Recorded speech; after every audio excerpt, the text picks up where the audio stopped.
شاید جو دوست مل کر کرتے ہیں ان کے دل کی تمنا اور خواہش اور ان کی آواز یہ ہے کہ مجھ پر زندگی میں دو ہی لمحے کٹھن گزرے ہیں، مجھ پر زندگی میں دو ہی لمحے کٹھن گزرے ہیں، ایک تیرے آنے سے پہلے ایک تیرے جانے کے بعد۔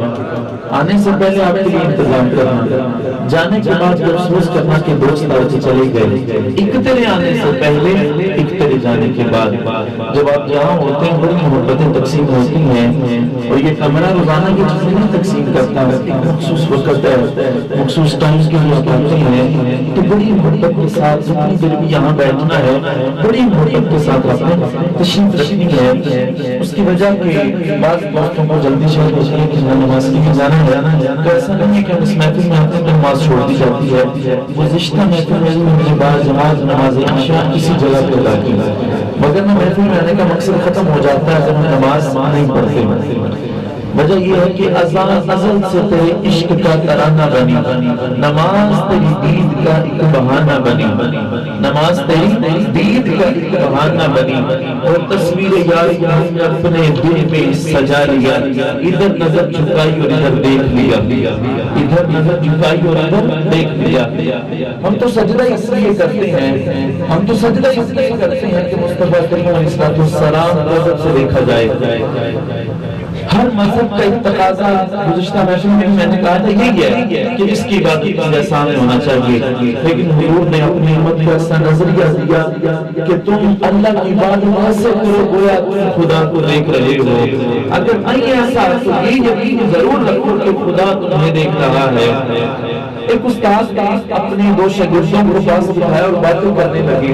ایک شاگرد کہنے لگا کہ آپ مجھ سے بڑی محبت کرتے ہیں۔ استاد کہنے لگا کوئی وجہ ہے میں اس سے محبت کرتا ہوں۔ چند دن گزرے، اس نے اب دونوں کو سمجھانے کے لیے ایک کو ایک پرندہ لیا کہ تم اس کو ذبح کر کے لاؤ اور ایسی جگہ پہ ذبح کرنا جہاں کوئی دیکھ نہ رہا ہو۔ تھوڑی دیر بعد واپس آ گیا، پرندہ ذبح کیا، اس کے ہاتھ میں پکڑا ہوا۔ اس نے کہا استاد جی میں ایسی جگہ پہ گیا جہاں کسی کی بھی نظر نہ پڑی۔ اس نے کہا اچھا کیا، میں نے حکم بھی یہی تھا کہ ایسی جگہ جانا جہاں کوئی نہ دیکھے۔ اب دوسرے شاگرد کو دیا جس کے بارے میں دعویٰ یہ تھا کہ اس سے استاد محبت کرتا ہے۔ اب وہ گیا، چند لمحوں بعد واپس آ گیا، پرندہ زندہ سے زندہ ہاتھ میں پکڑا ہوا ہے، استاد کو پیش کر دیا۔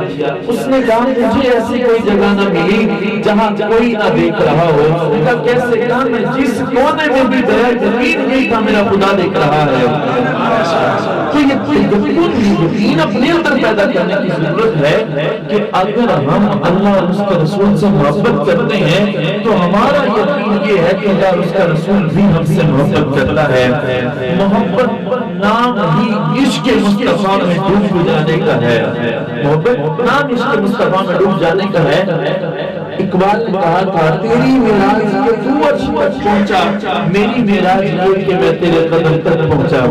ہماری تو معراج یہی ہے، خود کو کھینچ کر تیرے مصطفیٰ تک لے جائیں، وہاں سے خیرات سمجھے تو ہماری بگڑی بن جاتی ہے، ہمارے دن اور رات سمجھ جاتے ہیں۔ ذکر مصطفیٰ ایسا ذکر ہے، ذکر قبول ہونے میں شک کوئی نہیں ہے۔ وہ آپ دن کے جس حصے میں کریں، رات کے جس پہر میں کریں، اللہ بندے کو محبت سے دیکھتا ہے۔ سیدی اعلیٰ حضرت نے یوں کہا تھا کہ خدا ان کو کس پیار سے دیکھتا ہے جو آنکھیں ہوں محلے لقائے محمد، کہ جو آنکھیں حضور کے دیدار کے انتظار میں بیٹھی ہوں تو اللہ کو بڑے محبت سے دیکھتا ہے۔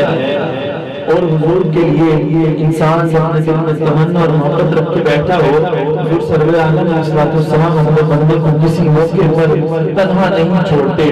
وجہ یہ ہے کہ فریاد امتی جو کرے حال حال میں، ممکن نہیں کہ خیر بشر کو خبر نہ ہو، ممکن نہیں کہ خیر بشر کو خبر نہ ہو۔ سامعین سے احتشام، بڑی محبتوں کا شکریہ، آپ یہاں پر آئے بیٹھے، چند ایک گزارشات بڑی محبت سے سنیے گا۔ اب ایسے بڑے محبت سے سننے والے دوست ہیں، احباب ہیں، تو بھی توجہ رکھیے گا میری جانی عزیزان گرامی۔ میں نے گزارش کی تھی کہ محبت نام ہے عشق مصطفیٰ میں ڈوب جانے کا، کیونکہ ہم نے اپنے بڑوں سے سنا ہے کہ صرف اللہ ہی ان سے بڑا ہے، صرف اللہ ہی ان سے بڑا ہے اور خدا تک پہنچنے کا راستہ در مصطفیٰ سے ہو کر نکلتا ہے، در مصطفیٰ سے ہو کر نکلتا ہے۔ اس کی بڑی خوبصورت مثال یہ ہے، میں کسی کو کہوں کہ میرا پیغام کسی تک پہنچانا ہے تو اللہ نے بھی اپنا پیغام جو ہم تک پہنچایا وہ ڈائریکٹ نہیں بلکہ اس میں بھی واسطہ مصطفیٰ ہے، اس میں بھی حضور کا واسطہ ہے۔ حضور نے فرمان دیا یہ قرآن ہے، ہم نے مان لیا یہی قرآن ہے۔ حضور نے فرمایا یہ حدیث ہے، ہم نے مان لیا یہ حدیث ہے۔ حضور نے فرما دیا یہ ہمارے صحابی ہیں، ہم نے مان لیا یہی صحابہ ہیں۔ حضور نے کہہ دیا یہ جماعت منافقین کی ہے، ہم نے مان لیا یہی منافقین ہے۔ کیوں ہمارا بھروسہ کسی پر بات میں ہے، مصطفیٰ کریم علیہ السلام پر کہتے ہیں۔ کیوں امتی کو تڑپ جانا چاہیے جب بات نبی کیا جائے، اور جب انسان محفل میں آیا وہ خود دلیل کے ساتھ نہیں بلکہ عشق کے ساتھ آیا جاتا ہے، اور جب دل میں یہ عشق راسخ ہو جائے تو منزل کیا ملتی ہے وہ سنیے گا۔ حضور کے صحابی جنگ میں شریک ہیں، نبی علیہ السلام کو تیر پکڑا رہے ہیں اور بعض موقعوں پر تیر پکڑ رہے ہیں۔ اب ایک موقع ایسا آیا جنگ کے دوران، توجہ رکھیے گا، نبی علیہ السلام اپنے صحابی کو تیر پکڑا رہے ہیں اور وہ تیر چلا رہے ہیں۔ اتنے تیر چلائے چلا کر انگلیاں زخمی ہو گئی، انہوں نے اتنے تیر چلائے۔ اب حضور تیر پکڑاتے جاتے ہیں، ساتھ کہتے ہیں اے میرے صحابی، ان کا نام لے کر کہا میرے ماں باپ تجھ پر قربان ہو جائیں۔ اب ہر صحابی آگے مصطفیٰ پر یہ کہتا تھا حضور میرے ماں باپ آپ پر قربان ہو جائیں۔ یہ واحد صحابی ہے جن سے حضور نے فرمایا میرے ماں باپ تجھ پر قربان ہو جائیں۔ اب یہ جب بھی اپنی زندگی میں کسی کو یہ واقعہ سناتے تو کبھی کسی کو فخر کے ساتھ یہ نہیں کہا کہ حضور نے مجھ سے کہا تھا میرے ماں باپ تجھ پر قربان، یہ کہتے حضور جب مجھے آواز دیتے اپنے ماں اور باپ کو ایک جگہ اکٹھا فرما لیتے۔ اتنی محبت ہے، حضور نے اپنے صحابہ کو محبت کر کے دکھائی اور صحابہ نے حضور سے محبت کر کے سنت کو بتایا کہ محبت کا تقاضا یہ ہے ہر چیز پیچھے رہ جائے، محبوب سب سے آگے ہونا چاہیے، محبوب سب سے آگے ہونا چاہیے۔ یہی درس آج ہمارے لیے ہے۔ ایک اور حدیث مبارکہ سماعت کیجیے گا۔ عزیزان گرامی، حدیث ہمیشہ ادب سے سننی چاہیے، ادب سے پڑھنی چاہیے۔ ہمارے ہاں کچھ نام نہاد لوگوں نے معاملات کو خراب کر دیا۔ ہم نے یہ سمجھا کہ حدیث لینے کی جگہ گوگل ہے، ہم نے یہ سمجھا فیس بک ہے، ہم نے یہ سمجھا یوٹیوب ہے، حالانکہ یہ ذرائع نہیں ہے۔ امام بخاری سے پوچھیں حدیث کیسے جمع کی جاتی ہے، امام بخاری سے پوچھیں حدیث کیسے لی جاتی ہے۔ جنہوں نے صحیح بخاری لکھی، سنیے گا، آپ 16 سالوں میں صحیح بخاری لکھی، 16 سالوں میں، اور ہر حدیث پر 2 رکعت نفل پڑھتے، پھر ساتھ استخارہ کرتے اور استخارہ کرنے کے بعد حدیث کو درج کرتے۔ پھر تقویٰ کا معیار کیا ہے وہ سنیے گا۔ ایک دن سفر کرتے ہیں کشتی میں، اب کشتی میں ساتھ اور بھی لوگ تھے، بیڑا کا بڑا تھا، تو لوگوں نے سفر کا ارادہ کیا، سب لوگ ساتھ سفر کر رہے ہیں۔ اب ایک بیچ میں کوئی کھتری ٹائپ بھی بندہ تھا، اس نے امام بخاری سے پوچھا آپ کے پاس کچھ پیسے بھی ہیں؟ تو یہ کہنے لگے میرے پاس 1000 اشرفیاں ہیں۔ امام بخاری کا تقویٰ دیکھیے گا، کتنی اشرفیاں ہیں؟ 1000 اشرفیاں ہیں۔ اب کچھ سفر کرنے کے بعد اس بندے نے شور ڈال دیا، اس نے کہا کہ میری 1000 اشرفیوں کی تھیلی غائب ہو گئی ہے، چوری ہو گئی ہے۔ اب نظریہ دیکھیے گا، اس کا نظریہ یہ تھا ان کے پاس سے نکل آئے گا تو مجھے مل جائے گی اور ان پر الزام لگے گا چوری کا۔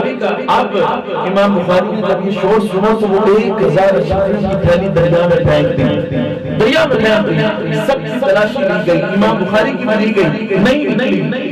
اب وہ بندہ تھوڑی دیر بعد آیا اور آتا کہنے لگا آپ تو بڑے نیک آدمی معلوم ہوتے ہیں، آپ نے میرے ساتھ جھوٹ کیوں بولا کہ آپ کے پاس 1000 اشرفی ہے؟ امام بخاری کا جواب سنیے گا، انہوں نے کہا میں جھوٹ نہیں بولیا، میرے کو ہے لیکن میں کام ایسا کر رہا ہوں جس میں الزام لگوانا بھی گوارا نہیں ہے، اور وہ کام یہ ہے کہ میں مصطفیٰ کے منہ سے نکلے ہوئے الفاظ کو لکھ رہا ہوں اور اس کام کے دوران الزام لگے یہ ہمیں گوارا نہیں ہے۔ تو پھر حدیث لینے کی جگہ گوگل یا فیس بک نہیں ہے، بلکہ کتابوں سے لی جائے، کتابوں سے پڑھی جائے اور پھر آپ کو سنائی جائے، اس کا لطف اور ہوگا، اس کو پڑھنے کا مزہ اور ہوگا، اس کو سننے کا مزہ اور ہوگا، اس کو درج کرنے کا مزہ اور ہوگا۔ اب ہم نے سمجھ لیا، آگے چلیے گا حدیث مبارکہ۔ نبی علیہ السلام ایک دفعہ ایک جگہ تشریف فرما ہے، ایک یہودی کا بچہ گزرا، یہودی کے بچے نے دیکھا مسلمان مسلمانوں کے نبی ہیں، اب دیکھا اور بیٹھ گیا، دیکھا اور بیٹھ گیا۔ آزم اودے ہاتھ تلوار بھی نہیں، پر اودا خالی جاندہ وار بھی نہیں، اودے ہاتھ تلوار بھی نہیں، اودا خالی جاندہ وار بھی نہیں۔ ایک سونا دوجا مودا مٹھا، وہ تو قاتل نین نشیلے، آزم ایتھے کلا نہیں تو لٹے گئے قبیلے۔ عزیزان گرامی، بچے نے دیکھ لیا کہ جو بچہ ہے اپنا مذہب بنتا ہے، نزاد ملتی ہے، لیکن آنکھوں میں آنکھیں ملی تو وہیں بیٹھ گیا۔ ہم نے جہاں حضور کی بات سنی اسی جگہ بیٹھ گئے۔ توجہ رکھیے گا، بیٹھ گیا، شام تک بیٹھا رہا، حضور کا چہرہ تکتا رہا۔ اب ایسا تھا کہ حضور نے ہر جگہ کو تقریر کے ذریعے، تبلیغ کے ذریعے اپنے پاس نہیں کیا، بلکہ کچھ لوگ وہ تھے جو چہرہ مصطفیٰ تک سے مصطفیٰ کے ہو کے رہ جاتے۔ ایک اور واقعہ، ایک اور حدیث سنیے گا۔ طفیل دوسی ایک قبیلے کا سردار تھا، طفیل اس کا نام تھا، دوست قبیلے کا سردار۔ اب وہ حدیث مبارکہ اپنی جگہ یہ سنیے گا ذرا بڑی توجہ کے ساتھ۔ اب دوست قبیلے کا سردار جب مکے میں آیا تو مکے والوں نے اس سے کہا ہمارے ہاں ایک ایسی شخصیت ہے جن کو ہم جادوگر کہتے ہیں، نعوذ باللہ من ذالک۔ انہوں نے کہا ہم ان کو جادوگر کہتے ہیں، تم چونکہ قبیلے کا سردار ہو تو ان سے ذرا بچ کے رہنا، ان سے بچ کے رہنا، نہ ان کی آواز سننا نہ ان کے پاس جانا۔ اب وہ طفیل چند دن مکے میں رہا، ایک دن گزر ہوا، اب کانوں میں روئی لے کر رکھتا، کانوں میں روئی لے کر رکھتا۔ اب ایک دن گزر ہوا، حضور نماز پڑھا رہے تھے، حضور نماز پڑھا رہے ہیں۔ اب دیکھیے گا کہ قرآن کو جب صاحب قرآن خود پڑھتے ہوں گے کیسا منظر ہوتا ہوگا۔ قرآن کو صاحب قرآن جب خود پڑھتے ہوں گے، جن پر قرآن نازل ہوا ہے ان سے تلاوت کا مزہ کیا ہوگا۔ اب طفیل نے دیکھا کانوں میں روئی ہے، آواز نہیں آ رہی، صرف حضور کے لب ہلتے ہوئے دیکھے، حضور کے ہونٹوں کو ہلتے ہوئے دیکھا۔ یاد رکھیے گا پتلی پتلی گلے قدس کی پتیاں، پتلی پتلی گلے قدس کی پتیاں، ان لبوں کی نزاکت پہ لاکھوں سلام۔ حضور کے ہونٹ ہلتے ہوئے دیکھے تو ایک کان سے روئی کو نکالا کہ نظر ان کی آواز تو سنو، جن کا مکھڑا اتنا سونا ہے، آواز سنی، دوسرے کان سے بھی روئی نکالی۔ اب حضور کے لبوں سے تلاوت سنتا جا رہا ہے، دل سے کفر مٹتا جا رہا ہے۔ نماز مکمل ہوئی، حضور کے قدموں میں حاضر ہو گیا۔ اس نے کہا اتنے سونے چہرے والا جھوٹا نہیں ہو سکتا، حضور مجھے کلمہ پڑھا دیجئے۔ اب اس کو پاس اٹھا کر تقریر کری اور حضور نے اپنی طرف نہیں کیا، بلکہ حضور کا اخلاق اور حضور کے چہرے کا نور اس کو اپنی طرف کھینچ لایا۔ عزیزان گرامی، یہودی کا بچہ حضور کو دیکھا بیٹھ گیا، صبح سے شام تک بیٹھا رہا۔ اب یہودی کا جو بچہ تھا نا، وہ اکیلا اکیلا بچہ تھا۔ اس کے بعد اس کو تلاش کیا، تلاش کرنے کے بعد اس سے کہا تو آج صبح سے نکلا ہے، گھر نہیں آیا، تو پریشان ہو گئے تھے۔ وہ بچہ کہنے لگا میں بس مسلمانوں کے نبی کے ہاں بیٹھ گیا تھا۔ وہ باپ پریشان ہوا کہ میرا ایک بچہ ہے، اگر یہ بھی ہاتھ سے نکل گیا تو کیا بنے گا۔ اس نے خیر اس کو پیار سے سمجھایا، گھر لے گیا، اب گھر لے گیا۔ اب دل میں وہی تصویر بن چکی ہے مصطفیٰ کریم علیہ السلام۔ اب اس بچے کی شب و روز حضور کو یاد کرتے ہوئے گزر رہے ہیں، شب و روز یاد کرتے ہوئے گزر رہے ہیں۔ عزیزان گرامی، جب انسان کو عشق لگ جاتا ہے نا، پھر معشوق کے علاوہ کوئی اچھا نہیں لگتا، پھر کوئی اور اچھا نہیں لگتا۔ لیکن حقیقت یہ ہے کہ عشق پاکیزہ ہونا چاہیے، عشق میں پاکیزگی ہونی چاہیے۔ ہمارے ہاں بہت ساری محبتوں کا اختتام بے حیائی اور بےہودگی ہے، ایسا نہیں ہے۔ یاد رکھیے گا عشق ہمیشہ وہی کامیاب ہے جس میں پاکیزگی بھی ہو، جس میں انسان کی ذات ہر گناہ سے پاک رہے۔ ہم اس پر بھی آتے ہیں، بڑا سا توجہ رکھیے گا۔ اب وہ بچہ حضور کو یاد کرتا، چند ایام گزرے، بیمار ہو گیا، سخت بیمار ہو گیا۔ اب اس کا یہودی باپ حضور کی بارگاہ میں حاضر ہوا، حاضر ہو کر کے عرض کرنے لگا اے مسلمانوں کے نبی، اے نبی اللہ، میرا ایک بچہ تھا جس دن سے آپ کے پاس سے ہو کر گیا ہے آپ کا ہی ہو کے رہ گیا ہے۔ ہم نے سنا ہے کہ آپ مہربان ہیں، ہے، ایک مہربانی نہیں کرتے، بچہ میرا مرنے کے قریب ہے، اگر آپ اس کے آخری لمحوں میں اس کے پاس آ کر بیٹھ جائیں تو مہربانی ہوگی۔ اب حضور مہربان ہے، مہربانی فرماتے ہیں۔ حضور نے اپنے صحابہ کو چند کو ساتھ دیا، ان کے گھر پہنچے، جا کر کے اس بچے کا سر اپنی ران پر رکھا۔ اب دیکھیے گا صحابی بھی نہیں ہے، اسلام بھی قبول نہیں کیا، لیکن عشق کیا تو حضور نے عشق میں بے فیض نہیں رکھا، بلکہ یہاں حضور کا چہرہ ہے، یہاں بچے کا چہرہ ہے۔ اب فاصلہ کتنا کم ہے، وہ قریب سے دیدار کر رہا ہے۔ اب وہ یہودی باپ کہنے لگا، اے مہربانی اور مہربانی نہیں کرتے، اس کو کلمہ پڑھا دیں تاکہ یہ آپ کا ہو کر اس دنیا سے جائے، یہ آپ کا ہو کر اس دنیا سے جائے۔ کلمہ پڑھا دیا گیا، اس کی روح اس کے جسم سے پرواز کر گئی، اچھا فوت ہو گیا۔ اب حضور جانے لگے، ان کے گھر سے نکلنے لگے، وہ یہودی باپ کہنے لگا، ایک اور مہربانی کریں، اب یہ چونکہ آپ کا ہو چکا ہے، آپ اس کو اپنے ساتھ لے جائیں، اپنے طریقے سے دفنائیں۔ حضور نے اپنے صحابہ کو حکم دیا، اس کو اٹھا لو۔ اب چند منٹ کا صحابی کا بچہ ہے، اور چند منٹوں میں ترقی کی کہ یہودیت سے نکل کر صحابہ کے کندھوں پر سوار ہو گیا۔ اب صحابہ نے اس کو اٹھایا ہے، چل رہے ہیں، چلتے چلتے ہے، غسل ہوا، جنازے کی تیاری ہوئی۔ اب یہ پہلا منظر تھا جو چشم فلک نے دیکھا۔ عزیزان گرامی، حضور اس کے جنازے کے ساتھ چلتے ہوئے جا رہے ہیں، اور پاؤں پورا زمین پر نہیں رکھ رہے، پنڈلیوں کے بل نہیں بلکہ انگلیوں کے جو پورے ہیں نا ان کے بل چلتے ہوئے جا رہے ہیں، ایڑیاں پیچھے سوکھی ہوئی ہیں۔ پھر جب قبر میں اس کو رکھا گیا، اتارا گیا، حضور کا چہرہ سرخ ہو گیا، پسینہ ہے، چہرے پر سرخی ہے اور تھکاوٹ کے اثرات ہیں۔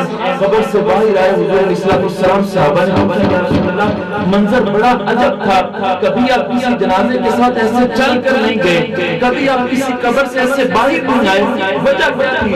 جواب سنیے گا، ایمان تازہ ہو جائے گا۔ میرے مصطفیٰ نے فرمایا اس کے جنازے میں آسمان کے کتنے فرشتے تھے، پاؤں رکھنے کی بھی جگہ نہیں تھی۔ عشق بندہ ایسا کر کے جائے، جب روح میرے پیراہ خاکی سے نکلے، روتے سے آواز آئے وہ ہمارا غلام آیا۔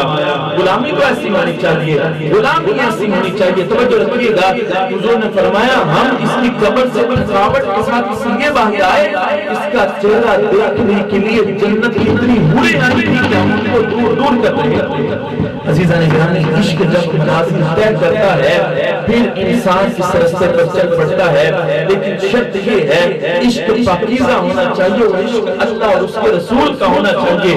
پھر منازل میں جو ترقی ملتی ہے پھر آپ اور مجھ سے وہ سنبھالنے نہیں سکتے، لیکن اس کی شرط یہ ہے عشق پاکیزہ ہونا چاہیے۔ توجہ رکھیے گا، ایک نوجوان کسی عورت نے پسند کر لیا، وہ کپڑے کی دکان پر کام کرتا تھا۔ اب جب اس کو پسند کر لیا گیا، اس عورت نے اس کو بہکانا چاہا، لیکن وہ نوجوان نیک تھا۔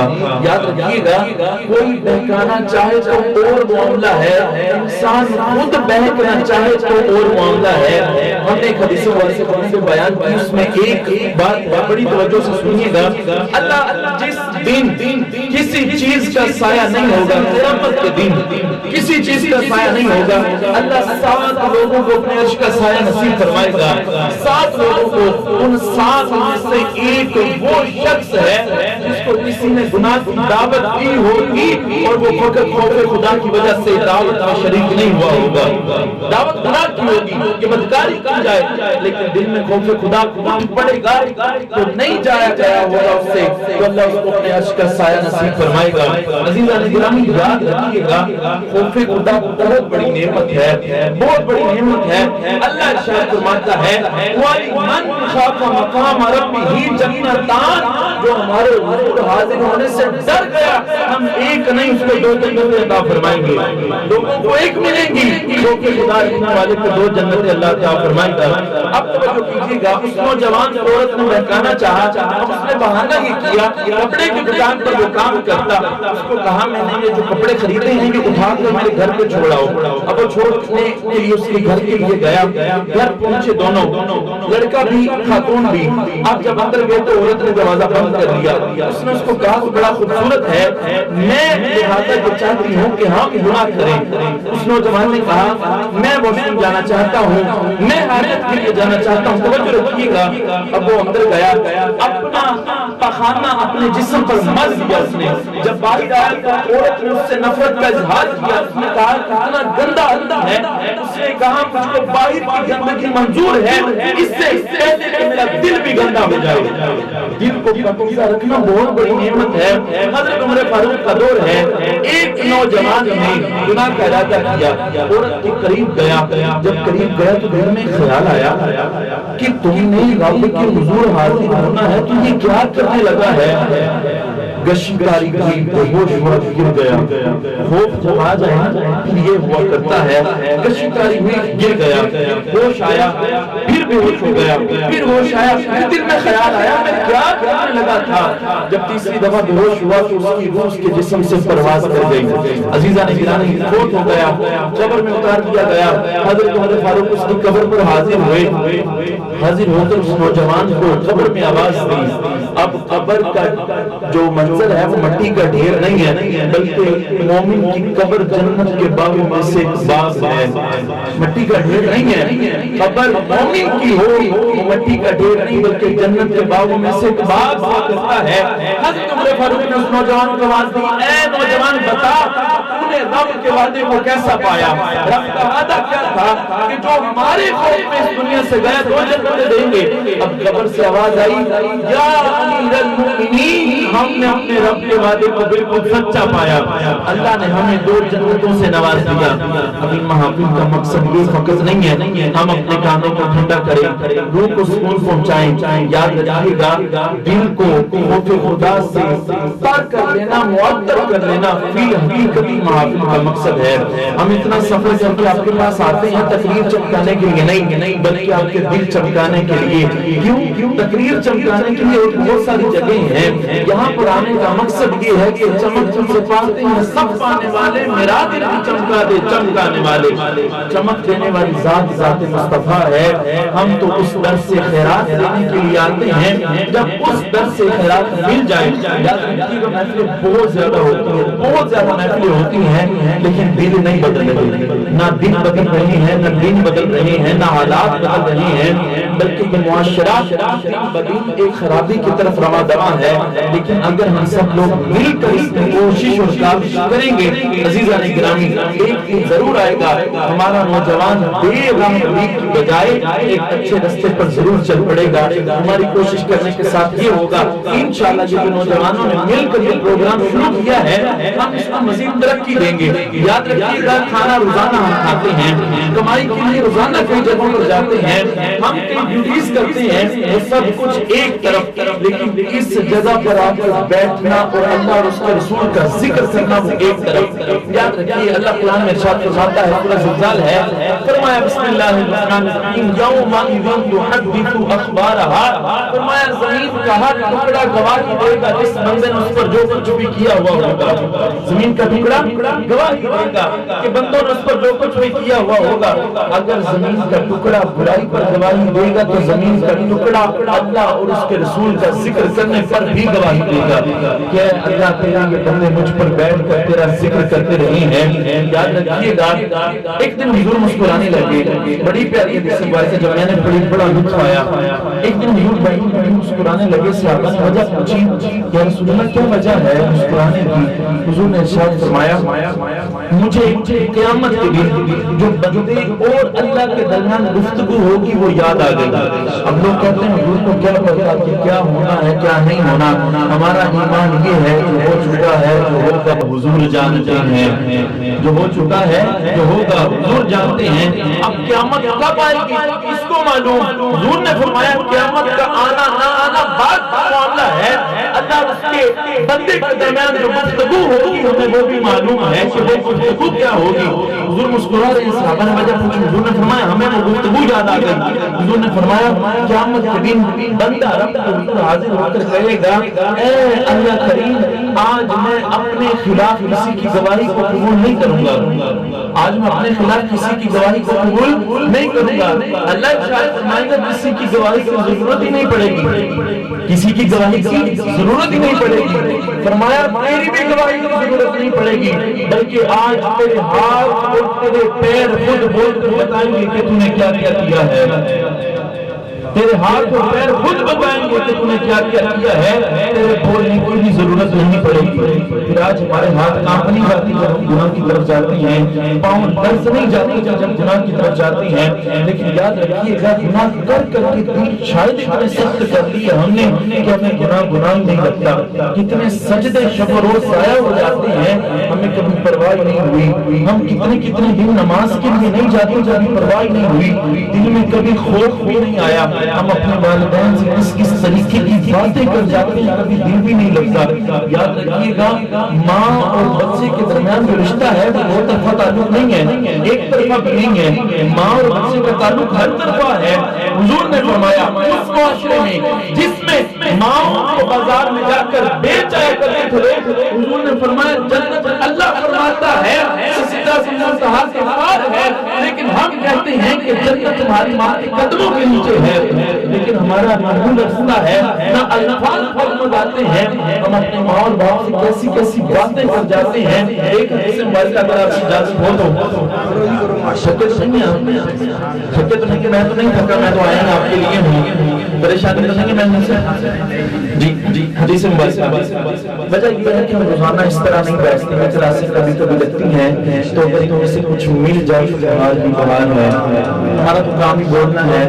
یاد رکھیے گا اگر ہم بولیں گے کسی کے دل میں کچھ الفاظ بیٹھ جائیں گے تو میں یہ سمجھتا ہوں میری زندگی سمجھ جائے گی کی وجہ سے. ایک صحابی حضور کی بارگاہ میں حاضر ہوئے, حضور سے کہنے لگے یا رسول اللہ صلی اللہ علیہ وسلم میرا باپ میرا مال خرچ کرتا ہے اور یہ مال وہ نہیں ہے جو اس نے مجھے وراثت میں دیا, یہ مال وہ ہے جو میں نے خود کمایا ہے, مجھے مناسب نہیں لگتا کہ وہ خرچ کرتا ہے. اب باپ سے عشق ہو جائے انسان ایسی احادیث ہے سن کر پڑھ کر, حضور نے ارشاد فرمایا تو یہ کہتا ہے مال تیرا ہے تو نے اپنے ہاتھوں سے کمایا ہے. فرمایا انت ومالک لابیک, تو بھی تیرے باپ کا ہے, جو انہوں نے کمایا ہے وہ بھی تیرے باپ کا ہے. تو کیسے کہہ سکتا ہے. آج لوگ باپوں سے کیسی گفتگو کر جاتے ہیں, علم کی کمی ہے, علم کا اتنا فقدان ہے. آج کل ڈگریوں پر فوکس ہے, اتنی ڈگریاں لیکن عمل کچھ بھی نہیں. اگر میں آپ سب سے بھی کہوں کہ علم کی تعریف کیا ہے, آپ اسے اگر کوئی نوجوان بتانا چاہے علم کی تعریف کیا ہے, ورنہ میں کروں گا علم کی تعریف کیا ہے. What is knowledge. علم لوگ کہتے ہیں معلومات اکٹھی کرنے کا نام ہے, ڈگریاں لینے کا نام ہے. ٹھیک ہے, یہ تعریف ہر چیز اپنی جگہ ٹھیک ہے. دادا صاحب سے پوچھتے ہیں کہ علم کی تعریف کیا ہے.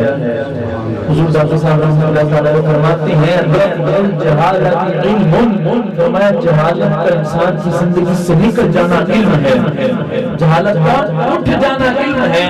جہالت اٹھ رہی ہے, یونیورسٹیاں بن رہی ہیں, کالجز بن رہے ہیں, اسکول بن رہے ہیں, جہالت اٹھ رہی ہے. نہیں, جہالت اس وقت اٹھے گی جب امت در مصطفیٰ پہ بیٹھے گی. اس وقت یاد رکھیے حضور نے کالجز یونیورسٹیز پر فوکس نہیں کیا بلکہ معاشرے کی تشکیل پر فوکس کیا. حضور نے صحابہ کو تیار کیا اور کس انداز میں تیار کیا, ذرا ایک اور حدیث سنیے گا. آپ سے ایک وعدہ کیا تھا اور سن لیں. حضور کے ایک صحابی حضرت مغیرہ رضی اللہ تعالیٰ عنہ کو دعوت دی. رستم نے, رستم بادشاہ ہے, اس نے دعوت دی. اب آپ کو دیکھیں مجھے اور باتیں آ رہی ہیں, اس لیے میں کہتا ہوں رستم نے دعوت دی. اب اس نے دعوت جب دی تو اس کا محل تھا پورا. اس نے یہ سمجھا کہ یہ مسلمانوں کا دین ہے, تو آج ہم نے سمجھا ہے مسلمانوں کا دین ہے نہیں, تو تھوڑی لالچ دی جائے گی نا تو یہ چھوڑ دیں گے. اب اس کو پتہ نہیں تھا جس نے ڈائریکٹ مصطفیٰ کی نظروں سے جان دیے ہوں وہ تخت سکندری پر تھوکتے بھی نہیں ہیں, وہ تخت سکندری پر تھوکتے بھی نہیں ہیں. بستر لگا ہوا ہے جو کا تیری گلی میں. بستر لگا ہوا ہے دن کا تیری گلی میں، اس گلی کا گدا ہوں میں جس میں مانگتے تاجدار پھرتے ہیں، مانگتے تاجدار پھرتے ہیں۔ حضرت مغیرہ کی دعوت رستم کا محل گئے، اب اس نے انتظام کیا کیا، محل کے دروازے پر خوبصورت عورتوں کو کھڑا کر دیا کہ ان کا دل بدل جائے گا۔ اب جس کے دل میں حضور کی تصویر بنی ہوئی ہو وہ کبھی کسی عورت پر کیسے فنا ہو سکتا ہے؟ حضرت مغیرہ ہلے ہوئے، انٹری کا انداز بڑا نرالا تھا، نیزہ سیدھا سیدھا ہوا تھا، جب دیکھا کہ اس نے ہمیں بہکانے کی کوشش کی ہے، نیزہ الٹا کر کے پکڑ لیا، نوک نیچے کر لی، اب مہنگا قدر نیچے بچھا ہوا ہے، اس میں سوراخ کرتے ہوئے جا رہی ہیں۔ حضور کے غلاموں کا انداز بڑا نرالا ہے، اس قدیم میں سوراخ کرتے ہوئے جا رہی ہیں۔ اب سیٹ کے پاس نہیں رکے بلکہ گئے ڈائریکٹ جا کر رستم کے پاس بیٹھ گئے۔ وہ کہنے لگا میں نے اپنے نیچے جگہ بنوائی ہے، اچھا اس نے کہا خیر چھوڑو، بتاؤ عورتیں چاہیے، مال چاہیے، دولت چاہیے، یا کپڑا، مکان، روٹی، کیا کیا کچھ چاہیے، میں آج تجھے دینے کے لیے تیار ہوں۔ رستم نے کہا یہ باتیں کہ میں تمہیں یہ سب کچھ دینے کے لیے تیار ہوں۔ حضرت مغیرہ کہنے لگے تو اپنی جگہ ٹھیک ہے، تو نے اسلام کو ٹھیک سے نہیں دیکھا، ہم جس بارگاہ سے آئے ہیں انہوں نے ہمیں بتایا ہے کہ جس نے بادشاہوں کو بھی پیدا کیا ہے وہی ایک بادشاہ ہے، جو دینا ہے اس نے دینا ہے۔ حضور نے یہ معاملہ تشکیل دیا، حضور نے یہ سوچ ڈیولپ کی کہ لوگوں کے اندر کہ کبھی کسی کے سامنے جھکنا نہیں ہے، بلکہ جب تم نے کہہ دیا کہ تم کلمہ پڑھنے والے ہو، جب تم نے کہہ دیا تم حضور کے امتی ہو، پھر کوئی بادشاہ تم پر اثر نہیں کر سکتا، بلکہ تم خود ایک بادشاہ کی حیثیت رکھتے ہو۔ یہ معاشرہ تشکیل دیا۔ آج ہم اپنے والدین سے بدتمیزیاں کرتے ہیں اور زبان بھی نہیں لرزتی۔ حضور کا فرمان کیا ہے سنیے گا، ایک بات، ماں کی کمی دنیا کی کوئی طاقت نہیں پورا کر سکتی، کوئی طاقت نہیں پورا کر سکتی، یاد رکھیے گا۔ اس لیے یہ بات ان کے لیے جن کی مائیں زندہ ہیں۔ آج ہمارے معاشرے میں انتہا درجے طوفان بدتمیزی ہے، ہم دوستوں کے پیچھے اپنے ماں باپ سے بدتمیزی کر جاتے ہیں۔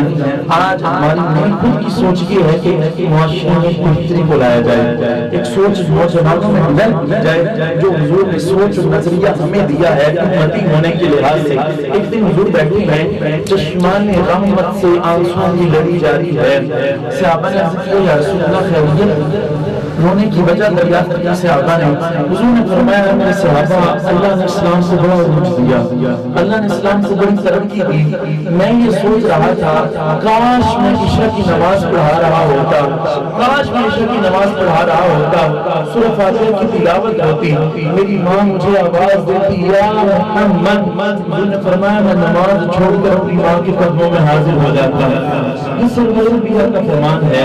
آج امتی کی زبان بھی نہیں لرزتی، ہمیں کبھی دکھ بھی نہیں ہوا کہ ہمیں ماں باپ سے بدتمیزی کی ہے، کبھی جرم کا احساس بھی نہیں پیدا ہوا۔ جرم بڑا نہیں ہے، احساس جرم نہ ہونا یہ بڑا ہے، اس کو پیدا کیجیے اپنے اندر۔ اب بڑے خوبصورت لوگ ہیں لیکن خوبصورتی تب آئے گی جب دل نور مصطفیٰ سے منور ہو جائے گا، جب گھر بزرگ کے نور سے منور ہو جائیں گے۔ آپ کو ٹائم کافی زیادہ لے لیا، اللہ کے ہم سب کو عمل کی توفیق عطا فرمائے۔ عمل یہی ہے کہ محمد سے وفا تو نے تو ہم تیرے ہیں، وفا کی لیکن جو حضور نے فرمایا اس کو مان لیا جائے کہ محمد سے وفا تو نے تو ہم تیرے ہیں، یہ جہاں چیز ہے کیا لوہو قلب تیرے ہیں۔ آج ہمارا فوکس تقریروں پر ہے، کرنے پر بھی ہے، سننے پر بھی ہے، عمل پر نہیں ہے۔ یاد رکھیے علم معلومات کو اکٹھا کرنے کا نام نہیں ہے، بلکہ پوری زندگی جو انسان نے سیکھا ہے اس کے بعد جو وہ عمل کرتا ہے، this is called education، اس کو علم کہا جاتا ہے، this is called knowledge، اس کو knowledge کہا جاتا ہے۔ عمل کا نام علم ہے، اور آج سب سے زیادہ کمی ہمارے معاشرے میں عمل کی ہے۔ عمل سے زندگی بنتی ہے، جنت بھی جہنم بھی، یہ خاک اپنی فطرت میں نہ نوری ہے نہ ناری ہے۔ آج تقریریں بہت زیادہ ہیں، عمل نہیں ہے۔ ہمیں آپ سے عمل چاہیے، پھر ہماری تقریر کی ضرورت نہیں پڑے گی۔ کیوں رہ گیا فلسفہ تلقین غزالی نہ رہی، رہ گئی رسم ازار میں بلالی نہ رہی۔ اللہ کی ہم سب کو عمل کی توفیق عطا فرمائے۔